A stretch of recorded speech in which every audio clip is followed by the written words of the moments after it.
Good morning class. स्वागत है आपका हिंदी की कक्षा में। जैसा कि आप सभी को विदित है कि हमने पिछली कक्षा में हमारे हिंदी व्याकरण से संबंधित अनुस्वार और अनुनासिक के इस शीर्षक को शुरू किया था और आज इसी के विषय में आगे की जानकारी प्राप्त करते हुए कल तक जो है इसे विराम देने का प्रयास करेंगे। बेटा इससे पहले थोड़ा सा आप लोगों को ये ज्ञात करवाना भी आवश्यक है कि अनुस्वार और अनुनासिक का प्रयोग हम अपनी हिंदी और खास तौर पे संस्कृत की भाषा में अधिक किया करते हैं। संस्कृत की भाषा में जो ये अयोगवाह है, अयोगवाह, अंग और अह, इनका प्रयोग किया जाता है। आप सभी इस चीज से परिचित हैं क्योंकि पिछली कक्षा में आपने संस्कृत में विसर्ग के विशेष प्रयोग देखे होंगे। और अनुस्वार और ये जो अनुनासिक है वो हिंदी भाषा में भी अपना प्रमुख स्थान रखते हैं। कई बार जो है हम इनका उच्चारण गलत करते हैं या ज्ञान न होने के कारण हम इनका प्रयोग गलत करते हैं और इसकी वजह से हमारे वहां पर नंबर कट हो जाते हैं। तो सबसे पहले आप लोगों को, जैसा कि मैंने पिछली कक्षा में बताया था, कि ये जो स्पर्श व्यंजन है क से लेके म तक, इनकी संख्या 25 है। इन स्पर्श व्यंजनों में, अंतस्थ व्यंजनों में और ऊष्म व्यंजनों में किस तरह से अनुस्वार का प्रयोग होता है और कैसे अनुस्वार जो है वहां पर दिखाया जाता है, स्पष्ट किया जाता है, उसके बारे में जानकारी प्राप्त करते हैं। अनुस्वार, अनुस्वार जिसका उच्चारण नासिका से किया जाता है। अंग, अंग से अंगूर ऐसे ही बोलते हैं हम, अंग, अंग यानी नासिका से इसका उच्चारण किया जाता है, यानी नाक की सहायता से इसका उच्चारण किया जाता है।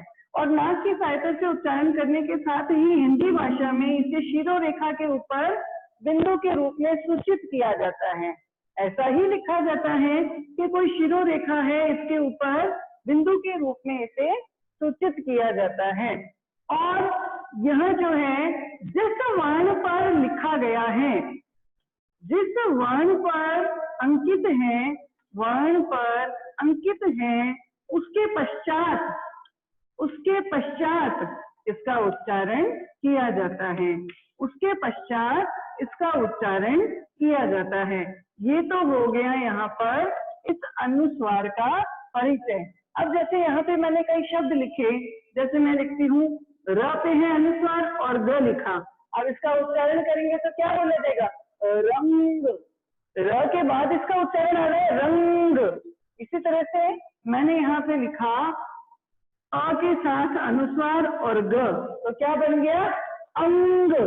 मैंने यहाँ पे लिखा ग के साथ इसका अनुस्वार का प्रयोग और गा, तो क्या बन जाएगा? गंगा। यानी जिस वर्ण पे ये लिखा जा रहा है, इसकी ध्वनि का उच्चारण इस वर्ण के पश्चात किया जाएगा।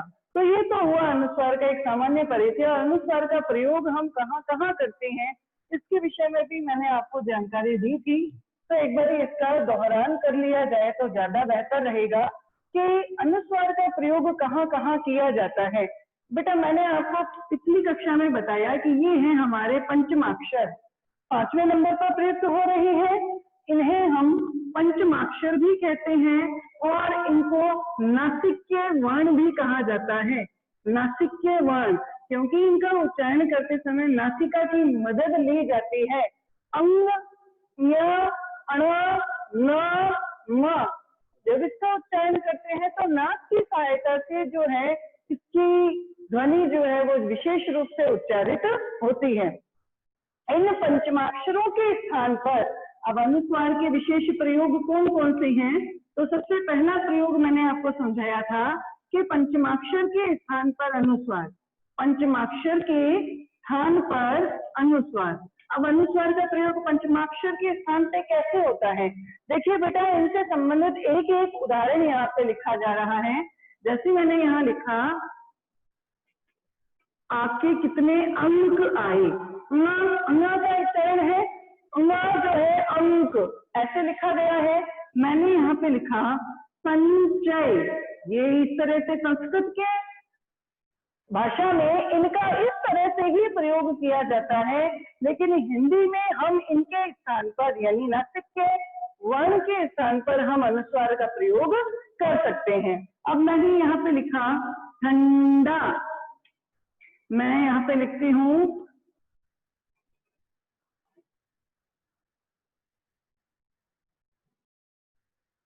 संभव, और यहाँ पे लिखा जैसे चंद। इस तरह से हर एक शब्द के अंदर एक एक ये नासिक्य वर्ण प्रयुक्त किया गया है। इसी पंचमाक्षर के स्थान पर हमारा ये पहला पॉइंट कहता है, ये विशेष बिंदु इस चीज को अभिहित करता है कि हम पंचमाक्षर के स्थान पर हिंदी भाषा में अनुस्वार का प्रयोग कर सकते हैं। तो यहाँ अंक कैसे लिखा जाएगा, यहाँ ये पंचमाक्षर हटा दिया, ये देखो पंचमाक्षर हमेशा स्वर रहित प्रयोग तो होते हैं, यानी आधा प्रयुक्त किया जाता है। अंक, संचय, ठंडा, संभव, चंद, इनका पूरा उच्चारण नहीं होता, और इनके स्थान पर हम हिंदी भाषा में एक अनुस्वार का प्रयोग कर सकते हैं।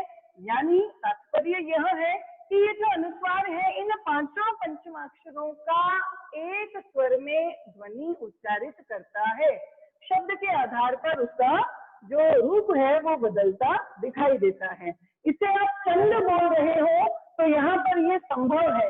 इन दोनों को यूं ही लिखा जा सकता है, स के ऊपर अनुस्वार और भव, ये बन गया संभव। यानी शब्द के अनुसार ये अनुस्वार यहाँ पर किसका उच्चारण देता है, म के व्यंजन का। यहाँ पे लिखा चंद, यानी च के ऊपर अनुस्वार और द लिख दिया, तो चंद शब्द के अनुसार यहाँ पर ये न का उच्चारण देता है। यहाँ इसको इस तरह से लिख दिया ठंडा, और यहाँ इसको इस तरह से लिख दिया संचय। तो पहला नियम हमारा यहाँ पर परिपुष्ट होता है कि पंचमाक्षर के स्थान पर हम जो है अनुस्वार का प्रयोग कर सकते हैं।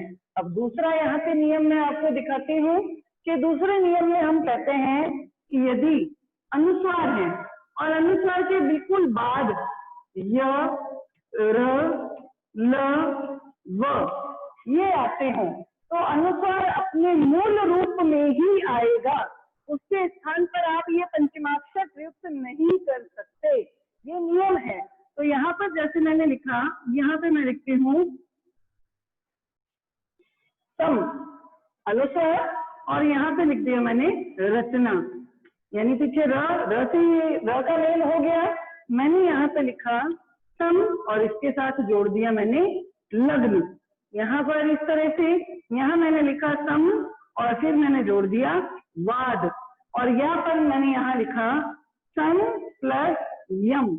अब यहाँ य, र, ल, व ये चारों के चारों अंतस्थ व्यंजन जो है वो प्रयुक्त हो गए। जब नियम का बताया मैंने, जब आगे अनुस्वार है और इसके बाद य, र, ल, व अंतस्थ व्यंजन में से कुछ भी प्रयुक्त हो तो अनुस्वार अपने मूल रूप में ही रहता है। इसको हम संरचना यानी अनुस्वार सहित ही काम में लेंगे। अगर आप इसको यहाँ ये लिखोगे संरचना, तो ये क्या हो जाएगा, व्याकरण की दृष्टि से गलत माना जाएगा, अशुद्ध माना जाएगा। इसको क्या लिखा जाएगा, संलग्न, संलग्न, इसको ऐसे ही लिखा जाएगा। ये क्या कहलाएगा, संवाद, ऐसे लिखा जाएगा। अब आप इसको लिखो ऐसे संवाद, लेकिन मूल रूप में इसकी जगह पे अनुस्वार प्रयुक्त होगा। और इसको क्या बोलते हैं हम, संयम। तो ये इस तरह से लिखा गया रूप इसका अशुद्ध है, ये कैसे लिखा जाएगा, इस ढंग से ही लिखा जाएगा। यानी अनुस्वार अपने अनुस्वार रूप में ही प्रयुक्त होगा, उसके स्थान पर आप पंचम वर्ण नहीं लगाओगे। ये हो गया इसका दूसरा नियम। इसी दूसरे नियम के साथ में एक और चीज हम शामिल करते हैं, वो क्या है कि अगर इस आगे दिए गए अनुस्वार के पश्चात ऊष्म व्यंजन आ जाए। अब ऊष्म व्यंजन में कौन से शामिल है, ऊष्म व्यंजन में शामिल है श, श, स और ह। अगर ये शामिल हो तो क्या होगा, तो देखिए मैंने यहाँ पे लिखा ये अनुस्वार, पर मैंने इसके साथ में जोड़ दिया शय। ये यहाँ पे है अनुस्वार, इसके साथ मैंने जोड़ दिया सार। ये है यहाँ अनुस्वार, इसके साथ मैंने जोड़ दिया हार। यानी यहाँ पर ये है सम, म के नीचे हलन, अनुस्वार हटाया। अगर आप सम यानी सम उपसर्ग है, सम उपसर्ग के साथ श, श, स, ह, य, र, ल, व इनमें से कोई भी व्यंजन जोड़ते हो तो यहाँ अनुस्वार अपने मूल रूप में ही रहेगा। इसको आप ऐसे ही लिखोगे संशय। आप अगर इसको ऐसे लिखोगे संशय तो ये शब्द का अशुद्ध रूप है। इसको लिखा जाएगा संसार। संसार बोलने के साथ ही अगर आप इसे ऐसे लिखोगे संसार तो ये अशुद्ध रूप है। यहाँ पर इसको लिखा जाएगा संहार। यहाँ इसको अशुद्ध रूप में नहीं लिखेंगे। तो ये अशुद्ध रूप हमें फॉलो नहीं करने हैं। हमें बस यही ध्यान रखना है कि अनुस्वार का प्रयोग किस किस के साथ और कैसे किया जाएगा। तो अनुस्वार पंचमाक्षर के स्थान पर प्रयुक्त होता है, लेकिन जब अनुस्वार के पश्चात वाले वर्ण में स, श या यर, लव में से हो तो अनुस्वार अपने मूल रूप में ही प्रयुक्त होता है। तो अनुस्वार क्या है कि अनुस्वार एक ऐसी ध्वनि है जिसे अयोगवाह कहा जाता है। ये वैसे स्वर के साथ प्रयुक्त होता है, लेकिन ये बाद में जब किसी वर्ण या शब्द में शामिल होता है तो आधा व्यंजन बन जाता है। अब आधा कैसे व्यंजन बना, मैंने यहाँ पे इसको लिखा संवाद। अब बोल के देखो क्या बोलेंगे, संवाद। यानी ये अनुस्वार किसका उच्चारण दे रहा है, ध्वनि दे रहा है आधे म की। आधा म यानी म के नीचे हलंत। तो म क्या है, व्यंजन, यानी प्रयुक्त तो हुआ आ पर, यानी सम प्लस म जुड़ गया तो अ का स्वर आ रहा है, यानी अ स्वर शामिल है, लेकिन इसमें पीछे म जुड़ गया तो ये आधा जो अनुस्वार है वो आधा व्यंजन बन जाता है। तो यहाँ पर जो है इसको किसी भी शिरोरेखा के ऊपर बिंदु के रूप में प्रयुक्त किया जाता है और इसका उच्चारण जिस वर्ण पर यह प्रयुक्त हो रहा है उसके पश्चात, उसके बिल्कुल बाद में इसका उच्चारण या इसकी ध्वनि बोली जाती है। ये तो हुआ अनुस्वार का परिचय। अब बात आती है अनुनासिक की, क्योंकि हमें तो अनुस्वार और अनुनासिक इन दोनों में अंतर ध्यान रखना है और कुछ ऐसे शब्दों का अध्ययन करना है जिनमें ये प्रयुक्त किए जाते हों। अब अनुनासिक क्या है, अनुनासिक का उच्चारण मुख और नासिका के योग से किया जाता है। अब दोनों में मैं आपको अंतर भी बताते चलती हूँ। अनुस्वार का उच्चारण तो खाली नासिका से किया जाता है, जैसे हंस, हंस, ह के बाद न आ रहा है हंस, है ना। लेकिन अनुनासिक का उच्चारण मुख और नासिका दोनों के योग से किया जाता है। जैसे मैंने किसी बच्चे से कहा कि आप हंसो, हंसो, हाँ, ह के साथ चंद्र बिंदु, हाँ, यानी अ का जो उच्चारण है वो मुख और नासिका दोनों के योग से किया जा रहा है। अब मैंने यहाँ एक तरफ तो लिखा हंस और यहाँ लिख दिया हंस, हंस, तो बोलने से पता चलेगा हंस यानी इसकी ध्वनि लंबी जाती है हंस, और ये ध्वनि धीमी जाती है। इसका उच्चारण इस वर्ण के बाद होता है, यानी जिस वर्ण के अनुसार प्रयुक्त हुआ है उसका ध्वनि का उच्चारण उस वर्ण के पश्चात किया जाता है। लेकिन अनुनासिक जिस वर्ण से प्रयुक्त है उसका उच्चारण उसी वर्ण के साथ किया जाता है। जैसे मैंने यहाँ लिखा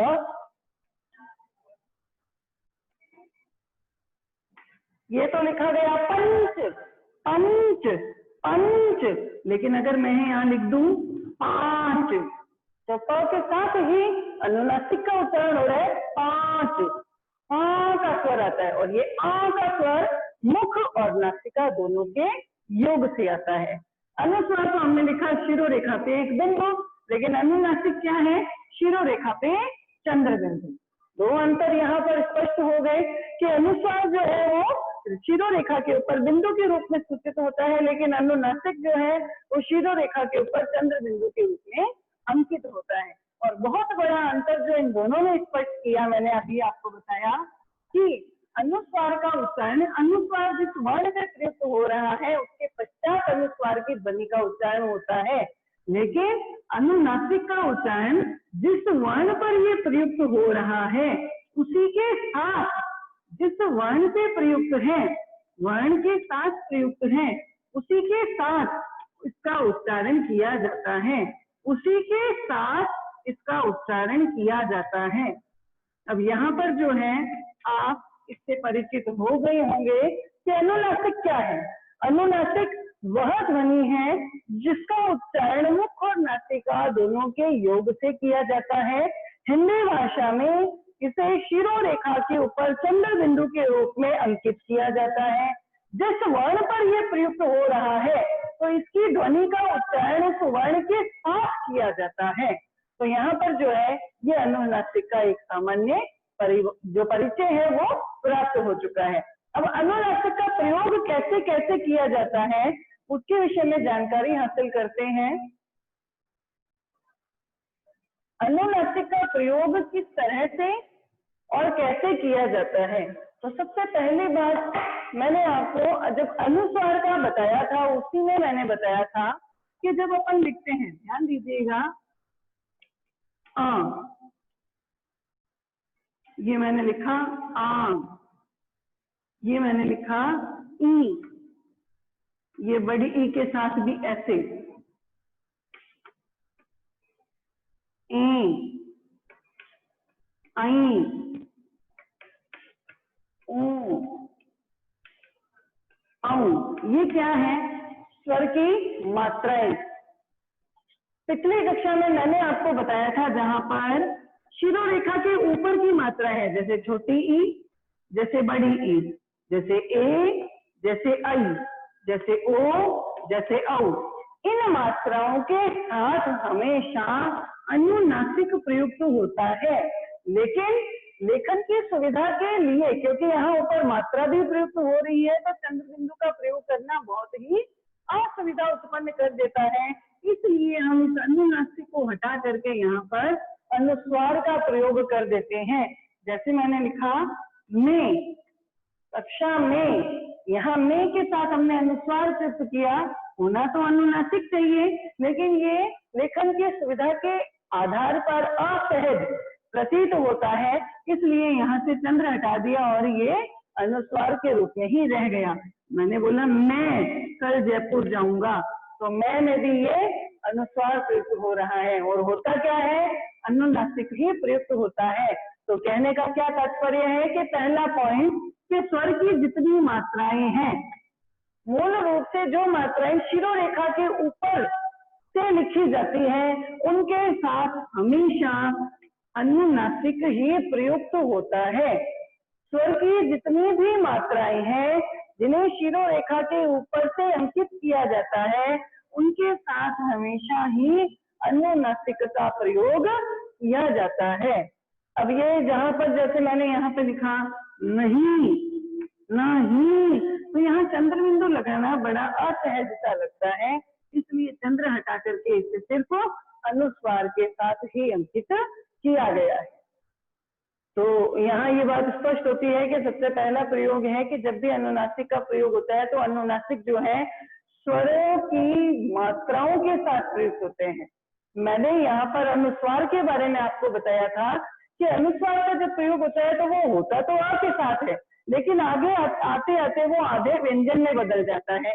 जैसा कि मैंने आपको उदाहरण से भी बताया, संवाद स के साथ अनुस्वार है, लेकिन जब हमने उसको उच्चारित किया वाद मिला करके, तो वो क्या बना? संवाद, अनुस्वार म में बदल गया, यानी वो क्या बन गया? आधा व्यंजन। लेकिन यहाँ अनुनासिक जो है वो मात्र स्वरों की मात्राओं के रूप में स्वर के साथ ही प्रयुक्त होता है। और जब आप इसका उच्चारण करोगे, जैसे मैंने यहाँ पे लिखा चिड़िया, क्या बोला जाएगा? चिड़िया।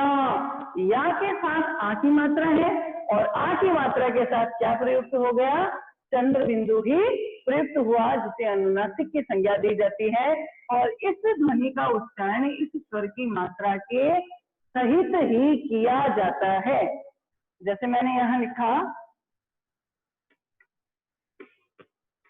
पाठ्य पुस्तिकाएं, पाठ्य पुस्तिकाएं। ए जो है, ए के साथ अनुनासिक का प्रयोग गया, और उच्चारण करते समय क्या बोला गया? ए, पाठ्य पुस्तिकाएं। जो ए के साथ इसका प्रयोग किया गया और उसका उच्चारण भी इस स्वर के साथ ही किया जाता है। तो इसके विषय में ये जानकारी आपको अच्छे से प्राप्त हो चुकी होगी कि अनुस्वार जो बिंदी के रूप में प्रयुक्त होता है और अनुनासिक जो चंद्र बिंदु के रूप में प्रयुक्त होता है। और अनुस्वार का प्रयोग करते समय जो उच्चारण है, जिस वर्ण पे ये प्रयुक्त हो रहा है, इसके पश्चात इसका उच्चारण किया जाता है। और अनुनासिक का उच्चारण उसी वर्ण के साथ किया जाता है जिस वर्ण पर ये प्रयुक्त किया गया है। जैसे अब इसके और उदाहरण दिए, मैंने लिखा यहाँ पे आ के साथ अनुनासिक और ख, क्या बना, आंख। यहाँ पे जैसे मैंने लिखा यहाँ पे भारत देश में कई बोलियां बोली जाती है, बोलियां, तो ये क्या है, स्वर की मात्राएं हैं और इन स्वर की अधिकतर मात्राओं के साथ में अनुनासिक ही प्रयुक्त होता है। तो अब यहाँ पर जो हमारा अंतिम पॉइंट है वो बताने जा रही हूँ कि अंतिम पॉइंट क्या है, अनुस्वार और अनुनासिक में अंतर। अनुस्वार और अनुनासिक में अंतर। तो सबसे पहले अंतर का प्रमुख बिंदु है जो कि परिलक्षित हो रहा है, शिरोरेखा के ऊपर बिंदी के रूप में अनुस्वार प्रयुक्त किया जाता है, जबकि शिरोरेखा के ऊपर चंद्र बिंदु के रूप में अनुनासिक प्रयुक्त किया जाता है। ये अनुस्वार है और ये अनुनासिक है। जब भी इस अनुस्वार का उच्चारण होता है तो इसकी जो ध्वनि है, उसकी जो ध्वनि है वो तीव्र होती है, तीव्र होती है। जैसे मैंने यहाँ बोला अंक, जैसे मैंने यहाँ बोला पंच, अगर यहाँ पर बोला जाए संचयन तो इसकी ध्वनि यहाँ पर जो है वो तीव्र प्रतीत होती है। लेकिन इसके पॉइंट्स में क्या लिखेंगे, जब भी अनुनासिक की ध्वनि का उच्चारण किया जाए तो यह ध्वनि जो है, जैसे मैंने यहाँ उदाहरण लिखे, पांच, आंख, है ना, चिड़िया, है ना, इसका उच्चारण जो है धीमी ध्वनि के रूप में किया जाता है, क्योंकि इसकी ध्वनि जो है वो बहुत ही सॉफ्ट और लाइट यानी धीमी प्रतीत होती है। जैसे हम इसको बोल के देखेंगे, पांच, आंख, धीमी सी है और आसानी से उच्चारण हुआ, लेकिन इसका उच्चारण अंक, तीव्र और प्रखर ध्वनि प्रतीत होते हैं। तीसरा पॉइंट हम यहाँ पे आपको यहाँ विदित कराते हैं कि जब भी अनुस्वार का प्रयोग किया गया और किसी दूसरे वर्ण के साथ इसको जोड़ा गया, जब भी ऐसा होता है तो आगे आते आते ये आधा व्यंजन बन जाता है, आधे व्यंजन के रूप में परिणित हो जाता है। आधे व्यंजन के रूप में परिणित कैसे होता है, जैसे मैंने यहाँ पर लिखा, जैसे यहाँ पे है स के ऊपर अनुस्वार, सम, सार। अब इसका उच्चारण करो, क्या बोलोगे, इसको बोला जाएगा संसार, लेकिन न जो है यहाँ पे इस तरह से नहीं लिखा जाएगा, बल्कि इसे अनुस्वार के रूप में दिया जाएगा। अब जब हम अनुस्वार लगा रहे हैं तो अनुस्वार की जगह ध्वनि का कौन सा उच्चारण आ रहा है, न का, संसार, संसार, संसार। तो ये किसने बदल गया, व्यंजन में, यानी होता तो ये स्वर के साथ है, इसका प्रयोग स्वर के साथ किया जाता है, लेकिन जब किसी दूसरे वर्ण में इसको जोड़ा जाता है तो ये आधा व्यंजन बन जाता है। वहीं पर यहाँ इस अनुनासिक के विषय में क्या कहेंगे कि मूल रूप से यानी मात्र स्वर के साथ ही प्रयुक्त होते हैं, स्वर के साथ ही प्रयुक्त होते हैं। जो अनुनासिक है वो मूल रूप से स्वर की जितनी मात्राएं हैं, आ, ई, ए, आई, ओ, औ, इन सारी मात्राओं के साथ में अनुनासिक ही प्रयुक्त होते हैं। और अंतिम और महत्वपूर्ण जो इनका अंतर है वो क्या है कि जिस वर्ण पर ये प्रयुक्त होता है, जिस वर्ण पर प्रयुक्त है, जिस वर्ण पर प्रयुक्त है उसके पश्चात इसकी ध्वनि का उच्चारण किया जाता है, इसकी ध्वनि का उच्चारण किया जाता है। जिस वर्ण पर है ये, इसके जैसे यहाँ स के ऊपर है, सम, बोला क्या जाएगा, संचयन, संचयन, यानी स के बाद इसका स्वर आ रहा है, अंच, अंक। यहाँ पर इस अनुस्वार का प्रयोग और उसकी ध्वनि का उच्चारण उस वर्ण के पश्चात किया जाता है जिस वर्ण पर यह प्रयुक्त है।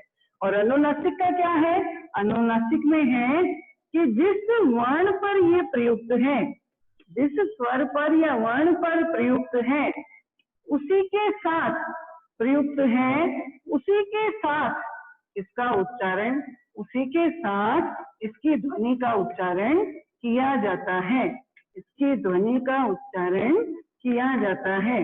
तो यहाँ पर हमारे पास मूल रूप से 4 महत्वपूर्ण और मुख्य बिंदु उपस्थित हुए हैं जो अनुस्वार और अनुनासिक में अंतर स्पष्ट करते हैं।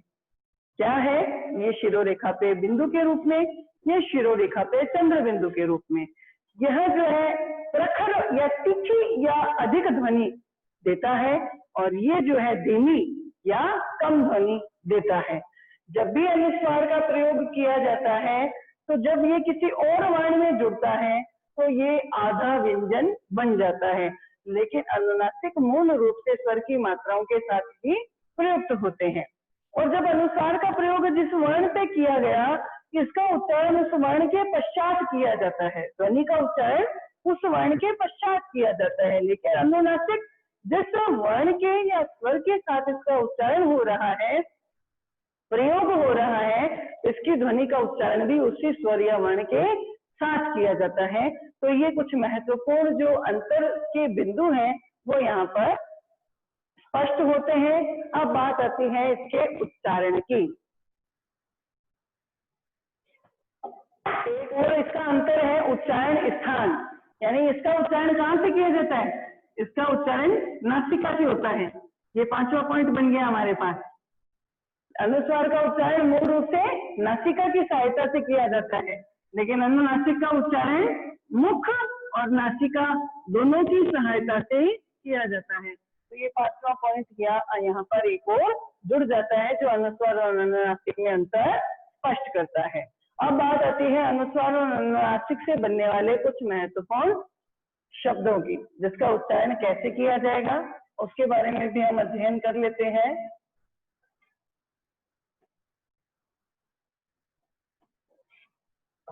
देखिए बेटा, अभी तक हमने क्या पढ़ा, अभी तक हमने पढ़ा कि वर्णमाला, वर्णमाला में अयोगवाह, अयोगवाह में अंग, अंग का उच्चारण मूल रूप से अ के ऊपर किया जाता है, यानी स्वर के साथ है। लेकिन जब ये अंग यानी शिरोरेखा के ऊपर बिंदु के रूप में जब प्रयुक्त होता है तो इसका जो मिलान है किसी और वर्ण से किया जाता है। तो जब इसका मिलान किसी और से किया जाता है तो ये आगे आते आते आधे व्यंजन में बदल जाता है और इसका उच्चारण करते समय मूल रूप से नासिका की सहायता ली जाती है।